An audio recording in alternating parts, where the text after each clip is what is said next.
I'll be there.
I suppose wisdom is also a form of sin.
Stay safe. Don't get hurt.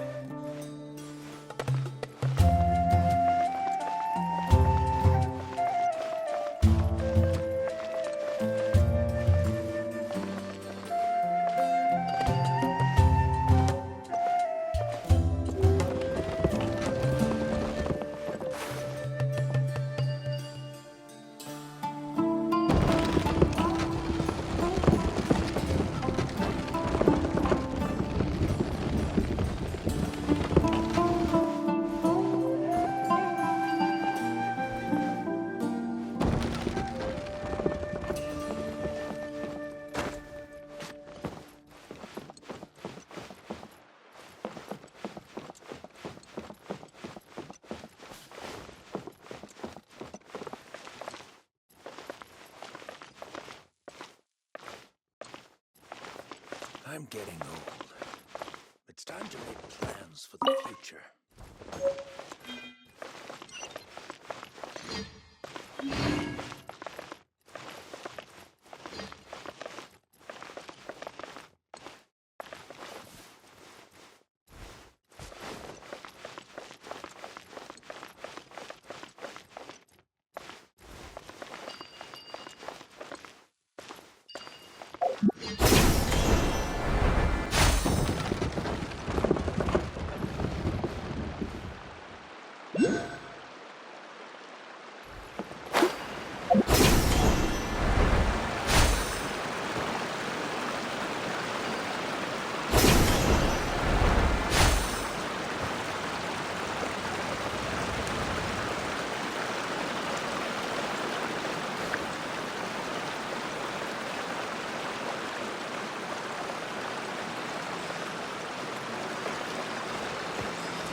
Unauthorized personnel are prohibited from entering the warehouse.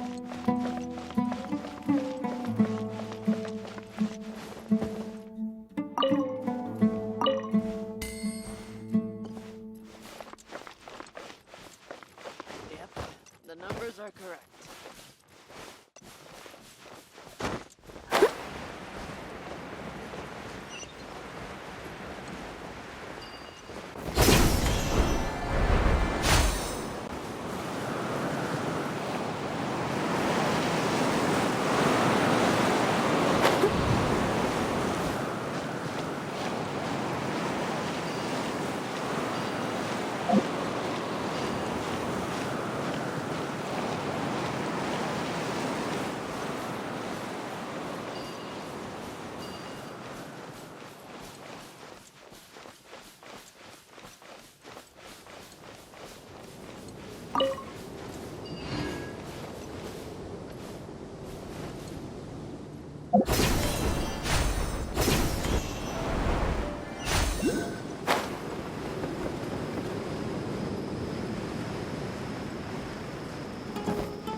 Although I've sent myself into exile, I'm still doing essentially the same things as before. Do you still have any questions for me before we start our investigation?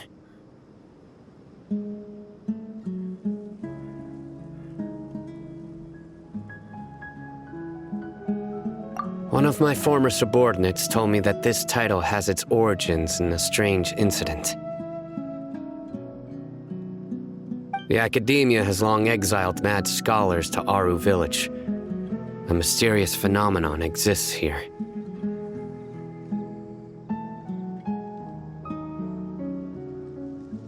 When mad scholars first arrive, they are as incoherent and deranged as before. But after spending some time here, they invariably begin to calm down. Initially, the people of Aru Village greatly resented having to take in the mad scholars. But a strange incident one night changed that. Aru Village was struck by the strongest earthquake in living memory. Seeing buildings on the verge of collapse all around him, the then chief of the village was preparing to take everyone to safety. Suddenly, he noticed a mad scholar crouching in a corner, caressing the ground with his hands. A soft, green light radiated from him, like a divine glow against the backdrop of night. Despite the powerful tremors that ripped through the ground that night, all the houses remained upright, almost as if they had grown roots reaching deep into the ground. In the end, not a single building collapsed, and no one was hurt. After that, the people of Aru Village treated the mad scholars with greater kindness, and began to refer to them as the village keepers. A soft green light? A mad scholar protecting Aru Village? What do you make of it, Traveler?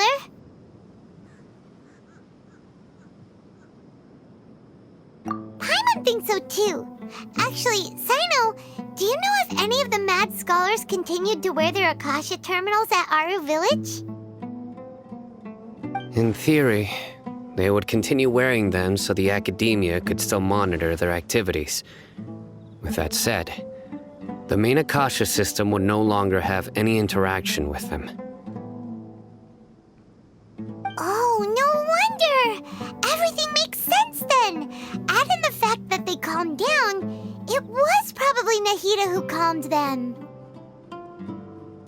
If you are able to draw a conclusion from this one story alone, then it appears you possess much more information than I do.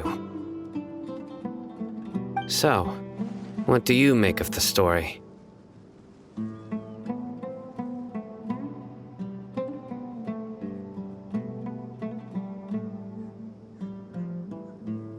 Really? Lesser Lord Kusanali. What? You don't believe us? Lesser Lord Kusanali was definitely using the Akasha to give her power to the Mad Scholars! No, it's not so much that I don't believe you. I'm just struck by your reasoning. Lesser Lord Kusanali, the current Dendro Archon, is she really active in Sumeru? The Academia has always placed far greater importance on the late Greater Lord Rukkhadevata. They've more or less ignored Lesser Lord Kusanali, and I've never had any reason to doubt their views. In addition, I've never heard any stories about Lesser Lord Kusanali and her deeds.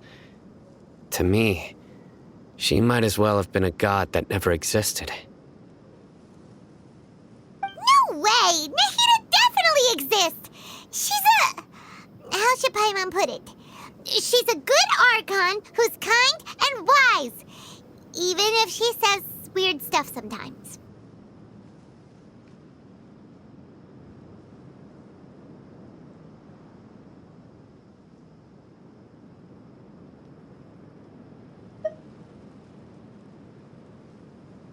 I've spent many years interrogating criminals, so I can easily tell when someone is lying. Good! Then you should know that we're telling the truth! That look in your eyes. I've never seen that from a liar. You two really must have met Lesser Lord Kusanali. How can this be? To think, our Archon has been amongst us this entire time. Alright, now it's our turn to put our skills to good use for this investigation. But easier said than done, especially since we don't have any leads. Maybe we can start by knocking on some doors. Excuse me, are you here to help me find my grandpa? Huh? Who are you? By the sounds of it, a resident of this village. My name is Isak. You'll help me find my grandpa, right? Is your grandpa a mad scholar? Hey, don't say that. Grandpa is just Grandpa. Why do you have to call him that? It's not like he's a bad person or anything. The person you're referring to is not a local, yet you are. Why do you call him Grandpa?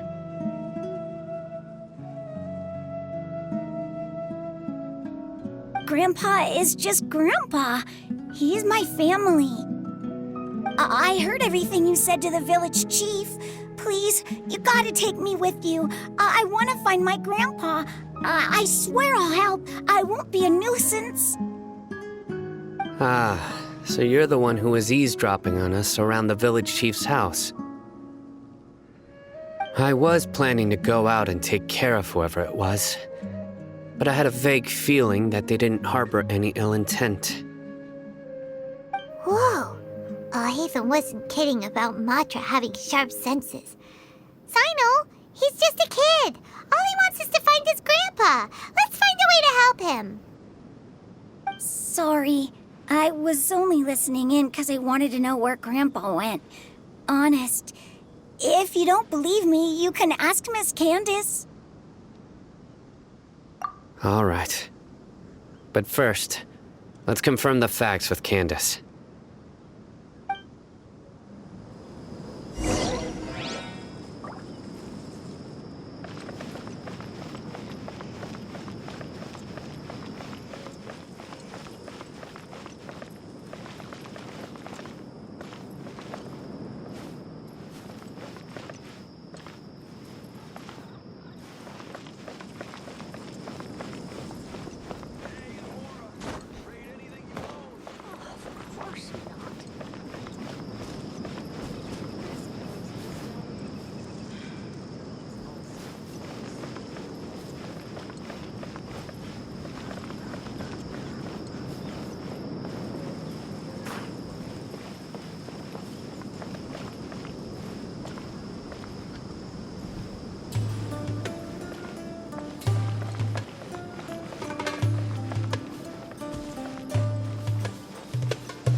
Sino is super vigilant. Is this what all the Matra are like?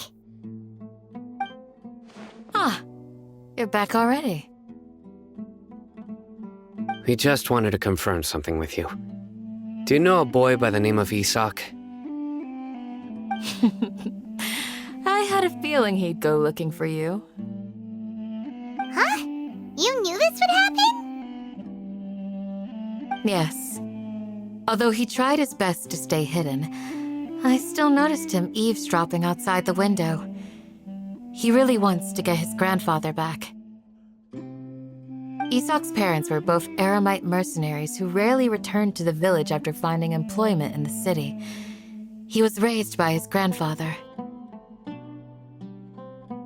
Unfortunately, it was only a few years before his grandpa passed away. Isak was still very young at the time, so various families in the village took turns caring for him so he could survive.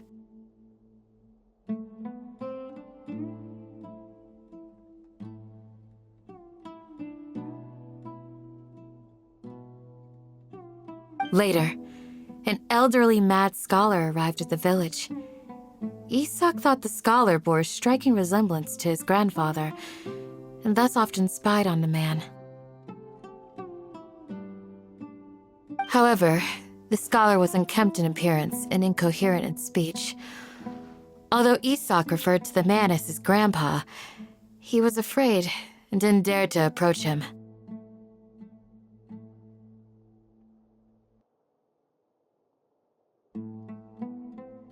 One summer night, the oft mumbling and bumbling grandpa suddenly calmed down and seemed to become more lucid.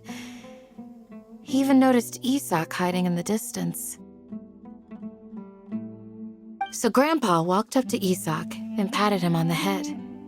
He even took Isak to the entrance of the village, where he patiently taught the boy the names of the stars and accompanied Isak until he fell asleep.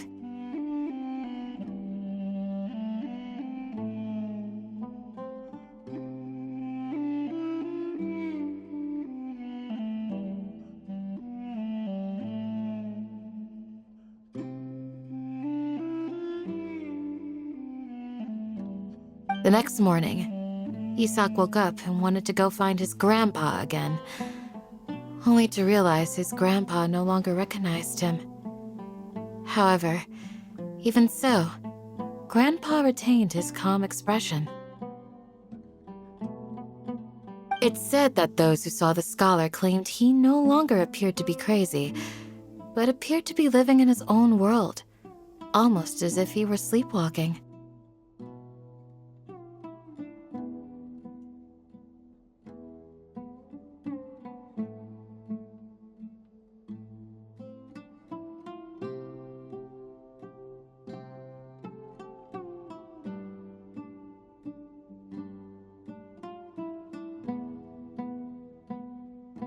Isak was thrilled that his grandpa was able to find peace and would follow him all the time, asking him things like, "Grandpa, want me to take you somewhere fun?" Or, "Grandpa, could you tell me stories about the stars again?" All this somehow just makes Paimon feel really sad. It seems like they both deserve so much better. Perhaps. Nearly everyone who lives in the desert has some form of hardship or regret. But even so, we must still continue on with our lives.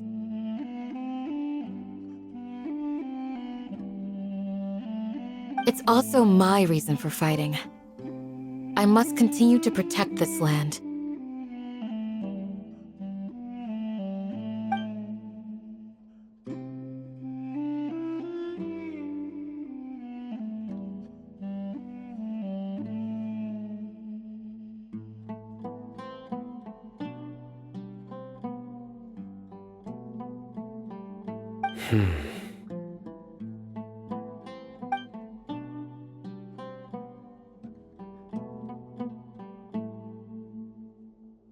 Maybe the people have always had a considerate god watching over them.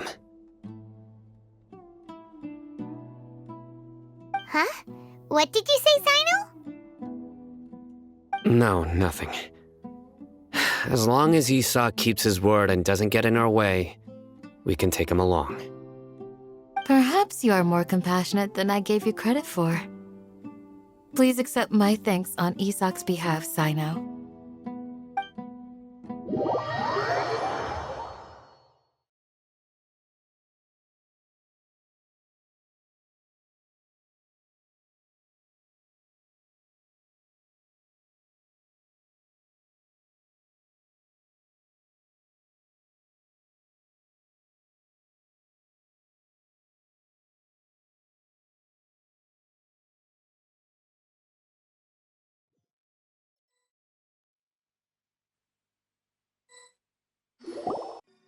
Hey, Isak! Oh, it's you guys! We've cleared everything up.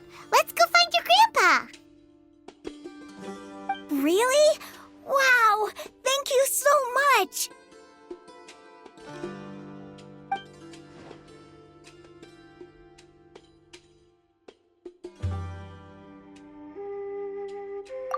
Yeah! All right. Let's ask the local residents some questions first.